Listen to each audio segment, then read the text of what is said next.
दौर चला है उत्तर प्रदेश की बड़ी खबरों का। नमस्कार, आप देख रहे हैं निशा नाउ समाचार और मैं हूं आपके साथ शुभी शुक्ला। औरैया के फफूंद थाना क्षेत्र में तेज रफ्तार कार ने एक बाइक को जोरदार टक्कर मार दी, जिससे बाइक सवार युवक की मौके पर ही मौत हो गई। हादसे में बाइक पर बैठी दो महिलाएं गंभीर रूप से घायल हो गई, जिन्हें इलाज के लिए अस्पताल में भर्ती कराया गया है। सूचना मिलते ही पुलिस मौके पर पहुंची और मामले की जांच शुरू कर दी गई है। यह हादसा ककोर मार्ग पर हुआ है, जहां तेज रफ्तार एक बार फिर से जानलेवा साबित हो गया। वहीं फर्रुखाबाद की सुबह घने धुंध और प्रदूषण के बीच हुई, जहां आसमान में कोहरे जैसा नजारा देखने को मिला। लगातार बढ़ते प्रदूषण के चलते शहर का एयर क्वालिटी इंडेक्स 225 तक पहुंच गया, जिससे हवा जहरीली होती जा रही है। धुंध के कारण विजिबिलिटी कम हो गई है और सड़कों पर वाहन की रफ्तार भी धीमी पड़ गई है। विशेषज्ञों ने लोगों को सावधानी बरतने की सलाह दी। वहीं औरैया के बिदूना कोतवाली क्षेत्र में उस समय हड़कंप मच गया जब एक किन्नर ने अपनी बहन के साथ मारपीट का आरोप लगाते हुए सड़क पर विरोध प्रदर्शन शुरू कर दिया। बताया जा रहा है कि पुलिस पहले आरोपी के खिलाफ शांति भंग की कार्रवाई कर चुकी थी, लेकिन एसडीएम कोर्ट से जमानत मिलने के बाद किन्नर नाराज हो गया। सूचना पर पहुंची पुलिस ने समझा बुझाकर स्थिति को शांत कराया और मामले की जाँच शुरू कर दी है। रोशनी किन्नर। कहाँ की निवासी हो? मेरा गांव मुरादगंज के पास में सुलिया पड़ता है, इटावा में रहती हूँ। यहाँ बिदूना कैसे आई थी आप? बिदूना में मैं इसलिए आई थी, मेरा जीजा है बलखंडपुर गांव में रहता है, मेरी बहन को आए दिन मारता है। उसने मेरे पास कॉल करी, मैं आई। कहाँ पे आई थी आप? बलखंडपुर गई मैं। यहाँ कहाँ आई थी? यहाँ मैं बिदूना में आई थी, तहसील में। हाँ, तहसील में आई थी। मैंने कंप्लेंट लिखाई थी उसके नाम और मेरी बिना सुनवाई कर उसे छोड़ दिया गया। फिर क्या हुआ? फिर उसके बाद में जब छोड़ दिया गया और आए दिन भी मेरी बहन को मारता रहता था वो, मैं उसके गांव गई। गांव जाने के बाद उसके गांव वाले सतीश, नरेंद्र और सत्यदेव ने मुझे ये चाकू मारी हाथ में। ये देखो मेरे लगी, काफ़ी ब्लड निकला था।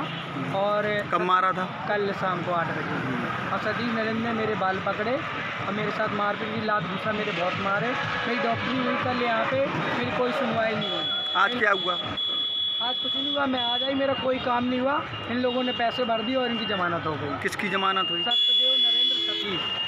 किस बात को लेकर जमानत हुई? जमानत इस बात को लेकर ही आए दिन मारपीट करता था मेरी बहन की, यही जो बात था। एप्लीकेशन कहाँ दिया था आप? थाने में दिया था, बिदूना थाने में। फिर क्या हुआ? फिर क्या हुआ? कुछ भी नहीं हुआ, मेरी सुनवाई नहीं। उसको गए पकड़ के लाए, रात भर रख के सुबह उसको छोड़ दिया। मेरी डॉक्टरी करवा दी रात भर। आज क्या हुआ? अभी कुछ नहीं, आज मेरा कुछ नहीं हुआ। सुबह की आई हूँ मैं यहाँ डोल रही, मेरा कोई काम नहीं हुआ यहाँ पे आज। ये कौन था जिसको आप पकड़े थी? ये उनके गांव के परिवार के, इनका नाम है पाठक। ये आए थे जमानत करवाने। ये बढ़ावा देते हैं सत्यदेव को, ये आज मेरी बहन को मारता रहता। सत्यदेव, ये पाठक और नरेंद्र, सतीश, ये लोग का सब कराया धराया है। जिसको मारते हैं वो कौन है आपकी? मेरी बहन है। क्या नाम है उसका? संध्या।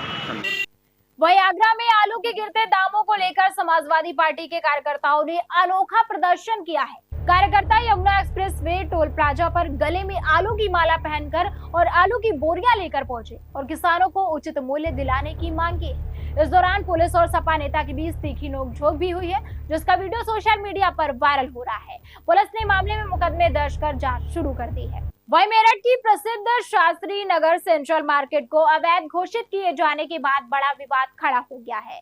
सुप्रीम कोर्ट के आदेश के बाद करीब 1500 दुकानों पर ध्वस्तीकरण की तैयारी की जा रही है। इस कार्यवाही के विरोध में व्यापारी और किसान संगठन जिलाधिकारी कार्यालय पर धरने पर बैठ गए हैं। इस दौरान पुलिस और व्यापारियों के बीच तीखी नोकझोंक भी देखने को मिली है। व्यापारियों ने कार्यवाही रोकने की मांग की है।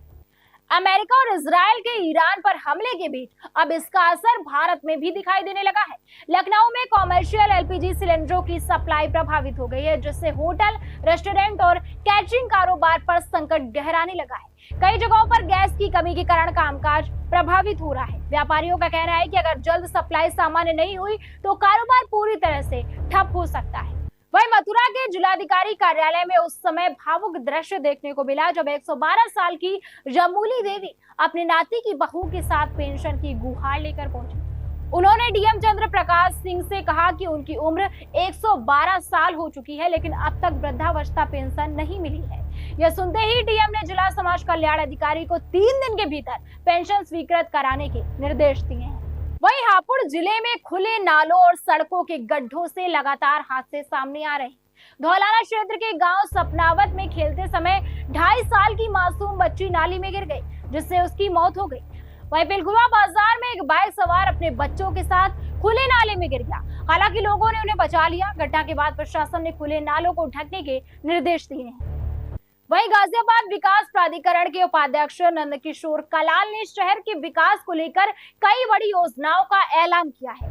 प्रेस वार्ता में उन्होंने बताया कि राजनगर एक्सटेंशन के पास बन रहा इंटरनेशनल क्रिकेट स्टेडियम जल्द पूरा किया जाएगा। इसके साथ ही दिल्ली की एरोसिटी की तर्ज पर एक लग्जरी टाउनशिप बसाने की योजना भी तैयार की जा रही है, जिससे शहर के विकास को नई गति मिलेगी।